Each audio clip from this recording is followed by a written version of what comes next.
Welcome into NASCAR on NBC. Steve Letarte here alongside Jeff Burton. A lot to unpack from a full weekend of on-track activity, both in NASCAR and IndyCar. But let's start in the NASCAR world. The All-Star race, Joey Logano goes to victory lane. Let's start with the race in general. Logano wins it, but what did you make of the event? Back at North Wilkesboro, they announced it'll be at North Wilkesboro next year, an option tire, a lot to unpack. What were your highlights, Jeff? Well, first of all, it's great to have North Wilkesboro back. The concern, with repaving the racetrack is it would be a one-lane track, nowhere for anybody to go but on the bottom. That didn't happen. It looked like they were running everywhere. Very surprised. Goodyear brought the optional tire.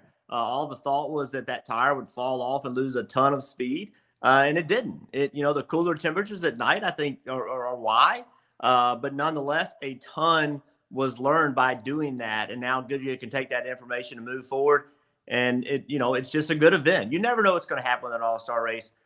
Clearly, everybody wants the crashing and the banging and the last lap drama. But Joey Logano just kicked everybody's butt the same way Kyle Larson did last year. Yeah, Denny Hamlin mentioned it before the race in his interview on Fox, and I appreciated him saying the feel was very different. It was very nostalgic. That's what I do love about this. I was kind of growing a little bit thin with the All-Star weekend in general, going to another track that we see regular racing at anyway. I think what Marcus Smith, SMI, NASCAR, Goodyear, the teams, what they've done here with North Wilkesboro. I went up there Saturday. I hadn't been since 1996. And I went up there and I went in, and it had this magical mix. It had new pavement and a new feel on top of a throwback kind of look. One of the suites I walked into to see Marcus was the old Winston building, right? They really have kind of resto modded the racetrack, and I thought it was a resto mod style race. You talked about it. New pavement, but the cars were everywhere. The option tire, I don't know if it delivered what they had hoped or intended, but what it did deliver was storylines for me.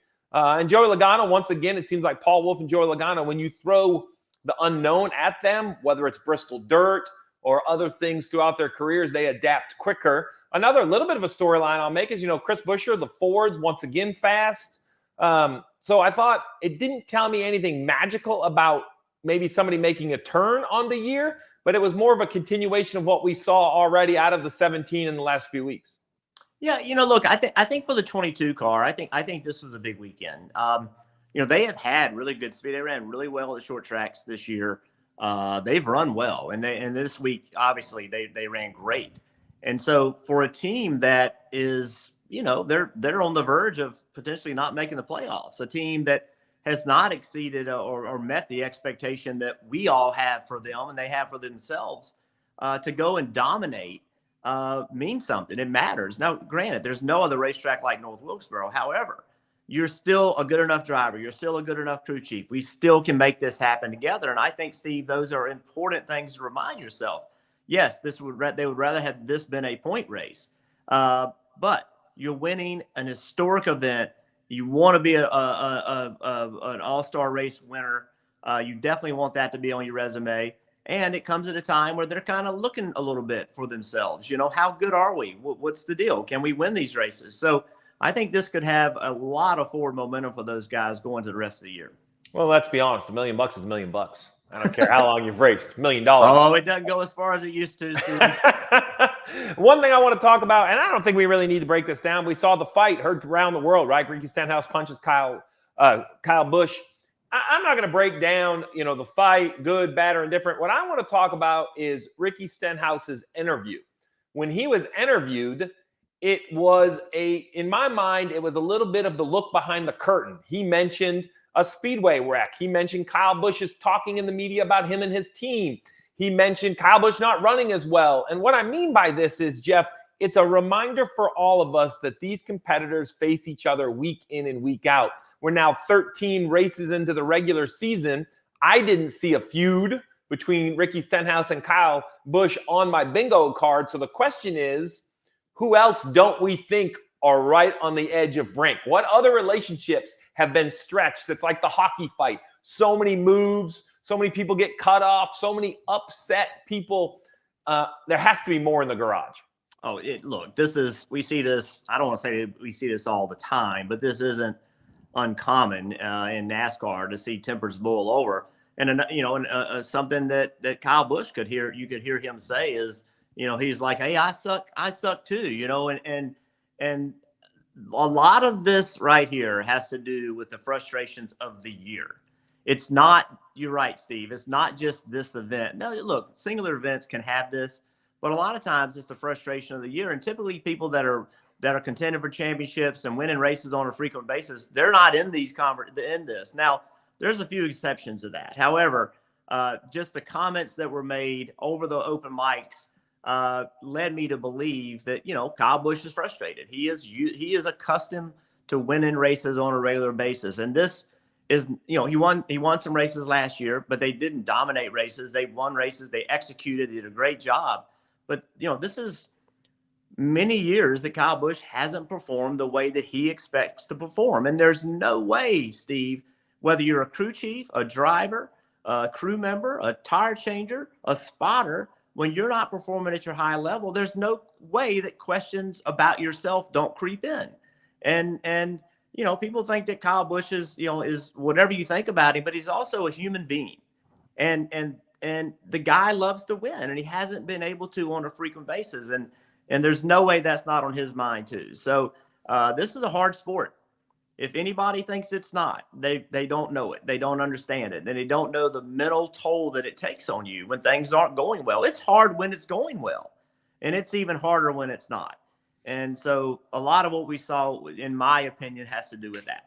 My father raised me in racing, and he had a quote that says, "Show me somebody that is okay with losing, and that'll be a guy that never ends up winning."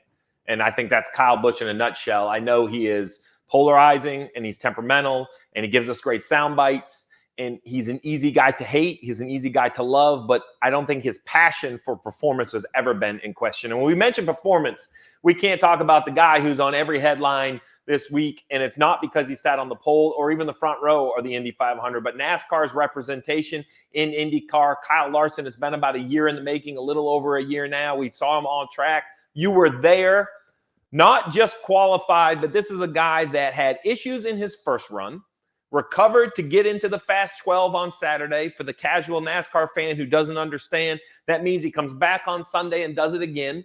Then you go from 12 to 6. He was good enough to do that.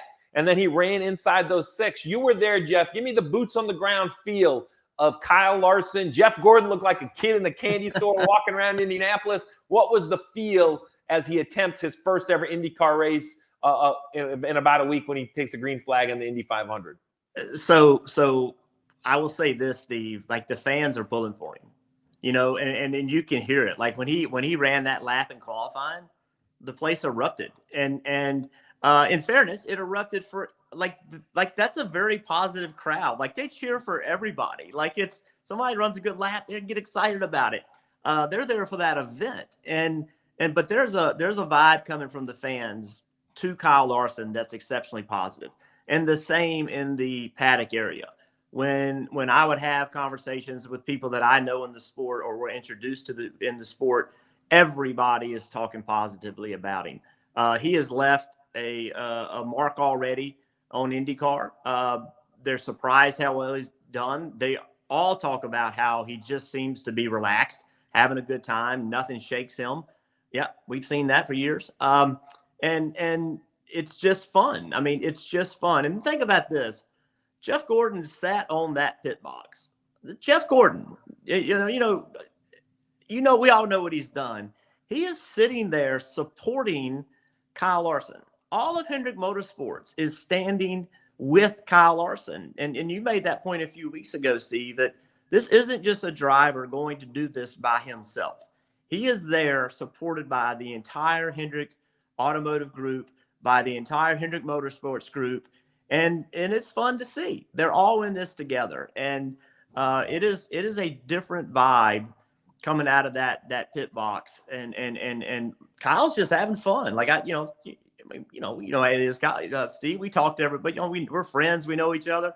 Just sitting on the wall talking to Kyle. It's like, yeah, man, it's good. Everything, it's just cool. It's just having a good time going racing. This just happens to be in front of 400,000 people in person and many, many millions on television next Sunday. So you mentioned it. It was reported by Fox, by Mike Joy, so I'm going to give the credit to him. But the story is that on Friday, Carb Day, which is famously the last practice for the Indianapolis 500, that Hendrick Motorsports will be traveling the 5 brigade, basically, the road crew, the pit crew, everyone around him that has had to sacrifice, right? They started last in the All-Star race, so they have sacrificed to allow Kyle Larson to obtain this, and they should have, but they're going to bring him up there and let them be part of this celebration, part of his running of the Indy 500. So I'm not going to discount the strength of the IndyCar field to try to make a statement of what he will do. But what I will say comfortably is what he can do. And I think he's driving a car that can win or compete for the win in the Indy 500. He has the talent behind the wheel driving that I think will allow him a chance to win the Indy 500. Now, there's 1,000 ways to lose it. My only anxiety left are all the things that we don't think about. Procedurally, restarts, getting on and off pit road, pit stops. Kyle Larson, I heard some sound from him. He said the most stressful part of this whole thing has been on pit road. So he'll still be drinking out of a fire hose this week, but I'm proud of what he's done from the NASCAR brigade up there.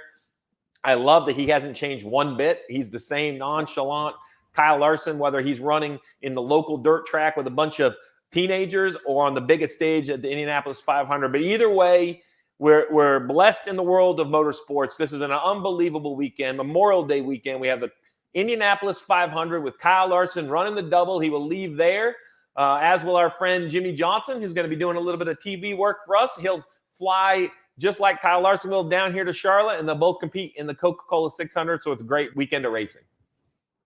Hi, I'm Parker Kligerman. For more access like this from Pit Road, be sure to click and subscribe to the Motorsports on NBC YouTube channel.